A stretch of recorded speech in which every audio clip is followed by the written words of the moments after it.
আমাদের আজকে সলিউশন পর্বে আছে দুইটি ইন্টিগ্রেশন, প্রথম ইন্টিগ্রেশন এবং দ্বিতীয় ইন্টিগ্রেশন। তো কীভাবে সলিউশন করতে হয় লক্ষ্য করো। আমরা প্রথম ইন্টিগ্রেশনটা তো দেখো, এটা হোল স্কয়ার একটা সূত্র, এই হোল স্কয়ারের সূত্রটা আমরা এখানে অ্যাপ্লাই করলাম। 2x plus 2 a to the power x bx b to x,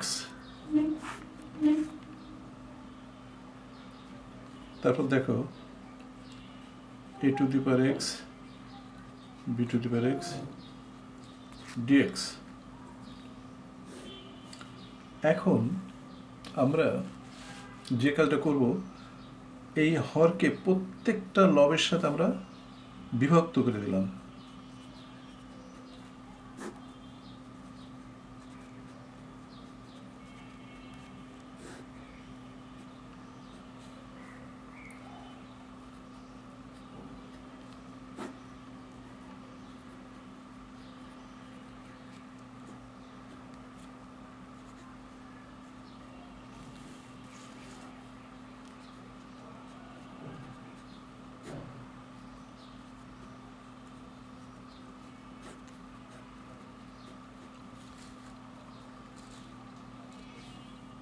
এটা ভ্যানিশ হয়ে গেল, 2 থাকে।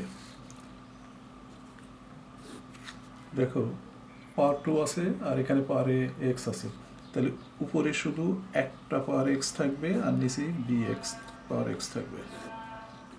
এরপর এখানে bx থাকবে আর নিচে থাকবে x, আর এখানে থাকবে শুধু 2 dx।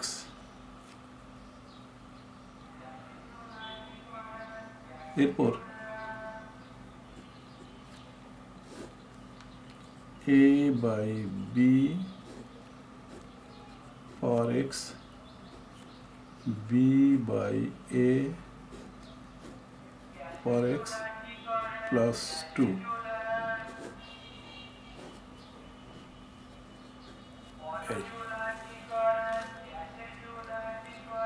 আমরা একটা জিনিস জানি, a টু দি পাওয়ার এক্সকে ইন্টিগ্রেশন করলে যেটা হয় সেটা হচ্ছে a to the power x লন a plus C.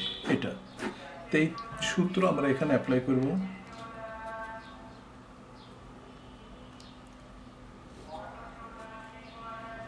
a by B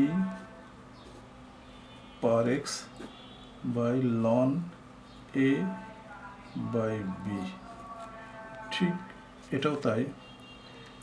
b by a power x b লন দেখো লন b বাই a, আর এখানে যে 2 আছে সেই 2কে ইন্টিগ্রেশন করলাম 2x প্লাস সি। এটা হচ্ছে আমাদের নির্ণয়ের সলিউশন। দেখো 2 নম্বর প্রথম অঙ্কের সলিউশন হচ্ছে a to the power x power x by লন a minus b plus b by a power x লন b by a plus 2x। আমাদের 2 নম্বর অঙ্ক এখন আমরা শুরু করব। তো 2 নম্বর অঙ্কটা দেখো,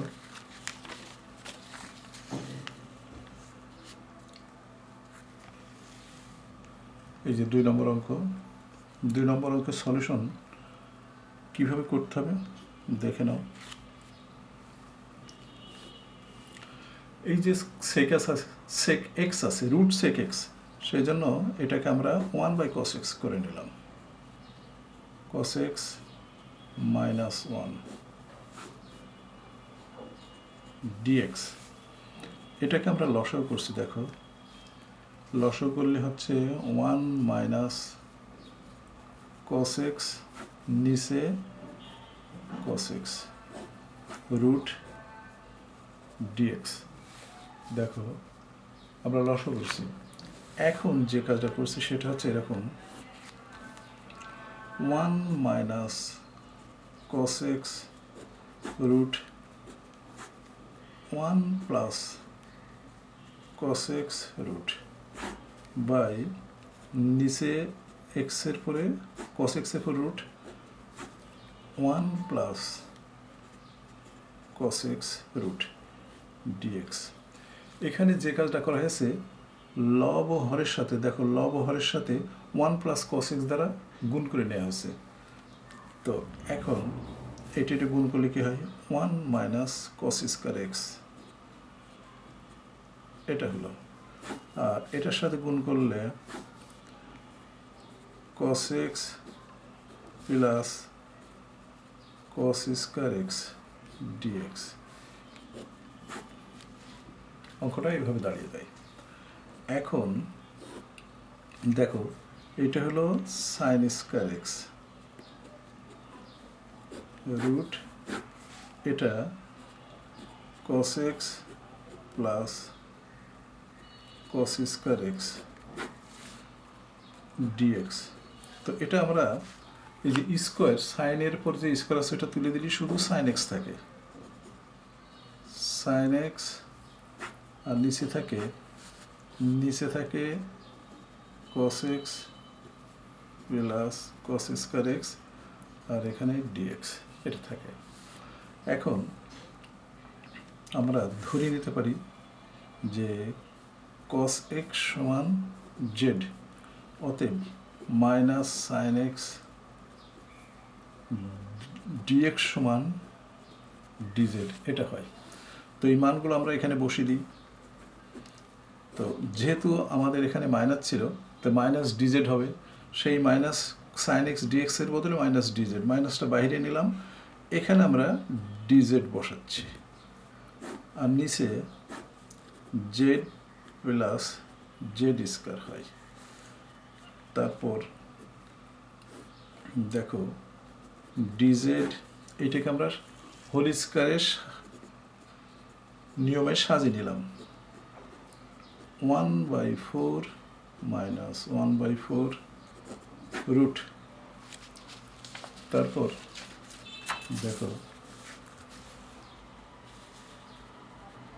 এটাকে আবার এইভাবে সাজিয়ে নিচ্ছি,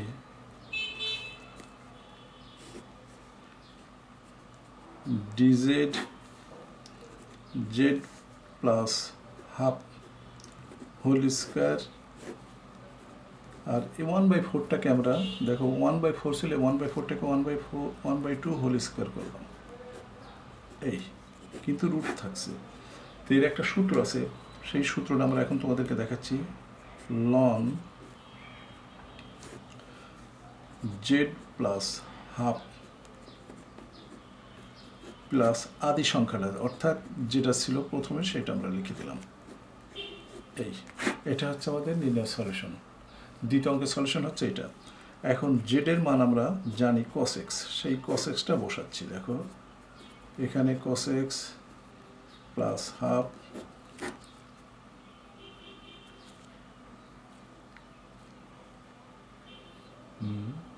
তারপর প্লাস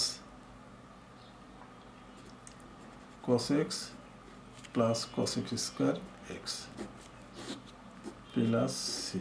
এটাই হচ্ছে আমাদের দ্বিতীয় অঙ্কের সলিউশন। দেখো মাইনাস লন cos x half plus root cos x plus cos square x plus c. এটা ফার্স্ট ব্র্যাকেট ক্লোজ, তারপর আমরা এই অঙ্কটা অ্যান্সার করলাম। অর্থাৎ এটাই হচ্ছে আমাদের দ্বিতীয় অঙ্কের সলিউশন। এটা হচ্ছে আমার দ্বিতীয় অঙ্কের সলিউশন।